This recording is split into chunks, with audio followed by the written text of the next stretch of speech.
శరీరం పైన టాటూస్ ఉంటే తప్ప? ఖచ్చితంగా తప్పే. లేవియాకాండం 19వ అధ్యాయం 28వ వచనం చూడన్నాను. ఆ రోజే దేవుడికి పడలేదు ఇవన్నీ. లేవియాకాండం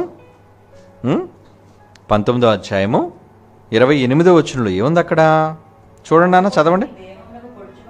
పచ్చబొట్లను మీ దేహము పైన పొడుచుకొనకూడదు. అంటే పచ్చబొట్లు పొడిపించడం మంచిదేనా? అదేనా పచ్చబొట్టు అంటే? ఏం కాదు, టాటూ అని అర్థం. క్షమించండి, టాటూస్ వేసుకోవచ్చా? చెరిగిపోయే టాటూసు ఏమంటే ఏదో చిన్నపిల్లలు బడికి వెళ్ళేటప్పుడు ఏవో చిన్న చిన్న బొమ్మలు వేసుకుంటాడు రంగులు. చిన్నప్పుడు నేను బబుల్ గమ్ తినేటప్పుడు ఆ బబుల్ గమ్లో చిన్న టాటూ వచ్చేది, అది చేయి మీద వేసుకునేవారు. ఆ స్నానం చేస్తే పోద్ది అది. అవి ఏదో చిన్నపిల్లల ఆటలాడే ఆకతాయి పిల్లలు. ఏమండి పెద్దోళ్ళు అయిపోయిన తర్వాత మీకెందుకు టాటూ? ఒకరు గుండు మీద పచ్చబొట్టు పొడిపించుకుంటారు. ఏమని? ప్రియురాలి పేరు, కొంతమంది భార్యల పేర్లు. అవసరమా? ఈ మధ్యనే ఒక ఆవిడ పేరు ఒకరు రాయించుకుంది, పెళ్ళి ఇంకోటి చేసుకుంది. ఏం చేస్తాం మరి? కుదరలేదు పెళ్ళి. ఇప్పుడు పచ్చబొట్టు రైటేనా? ఆ పచ్చబొట్టు ఉండడం వల్ల ఆవిడ దొరికిపోయింది భర్తకి. ఇప్పుడు ఆడు కాపురం సరిగ్గా లేదు. బలవంతంగా తల్లిదండ్రులు మొదట్లోనే విడగొట్టి రెండో వాళ్ళకి పెళ్లి చేశారు, కానీ పచ్చబొట్టు చెరిగిపోలేదు. పచ్చబొట్టు బయట పెట్టిస్తుంది. అసలు నిజం ఏంటా నిజం? ఈవిడ గతంలో ఇంకొకటి ప్రేమించిందని. అమ్మా, నువ్వు ప్రేమిస్తే పచ్చబొట్లు వేసుకోవాలా? చేతుల మీద, వేళ్ళ మీద, భుజాల మీద. అవసరం ఏంటంటే పిచ్చి. నీ ప్రేమ నీ మనస్సులో ఉండాలి. ఆ ప్రేమ శాశ్వత కాలం ఉండాలి. పచ్చబొట్టు వేసుకున్నావు, పచ్చబొట్టు శాశ్వతంగా ఉంటుంది, ఒంటి మీద చెరిగిపోదు. కానీ మనస్సు చెరిగిపోయింది. అలాంటప్పుడు వేయించుకుని ఉపయోగం ఏముంది చెప్పండి? అందుకే దేవుడు అసహించుకున్నాడు. అందులో ఈ మధ్యన కూడా అండి టాటూలు మీరు చూడగలిగితే ఎంత దౌర్భాగ్యంగా కనబడుతున్నాయంటే పచ్చబొట్లు. అబ్బో, ఒంటి నిండా టాటూ వేసుకుంటారండి. చక్కగా దేవుడు చర్మాన్ని ఇచ్చాడు. ఆ చర్మం కాపాడడానికి, నీ శరీరాన్ని ఆరోగ్యవంతంగా ఉంచడానికి దేవుడు ఇచ్చాడు. ఏమండి ఎక్కడ పడితే అక్కడ టాటూలు వేయించుకోవాల్సిన అవసరం ఏంటి?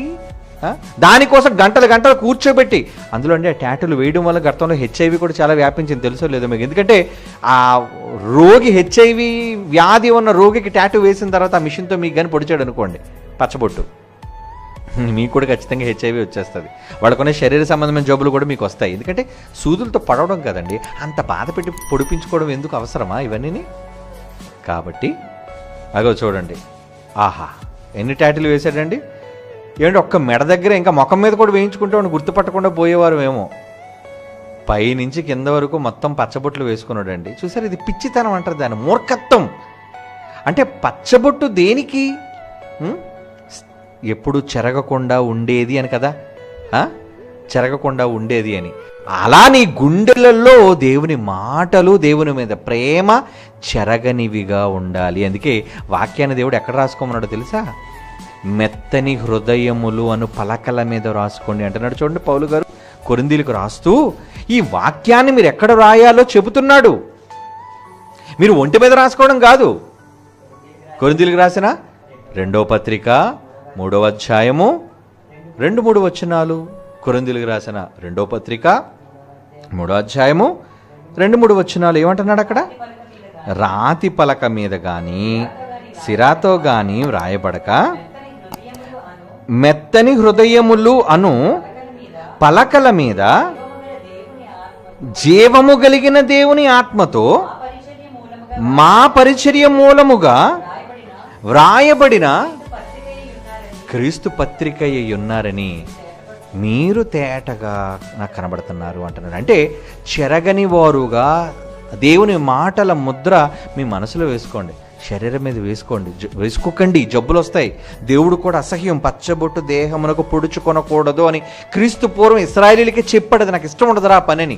ఆ రోజు దేవుడికి నచ్చని పని ఇప్పుడు ఎందుకు చేయడం చెప్పండి? అలాగే కొంతమంది సిలువలు వేయించుకుంటుంటారు. సిలువ వద్దర్రా.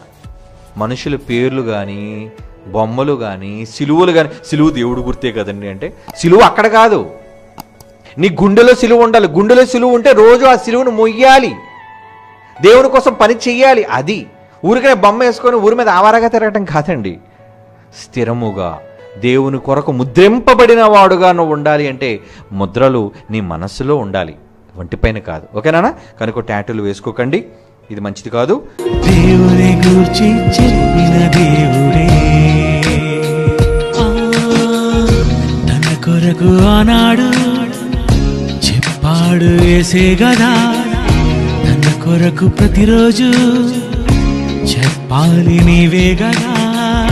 తన కొరకు నువ్వు చెబితే దైవానివే, తన గూర్చి నువ్వు చెబితే దైవానివే. నీ కొరకు చూశాడు ఆ దేవుడే, నీ కొరకు చూశాడు ఆ దేవుడే. నీ కోసమే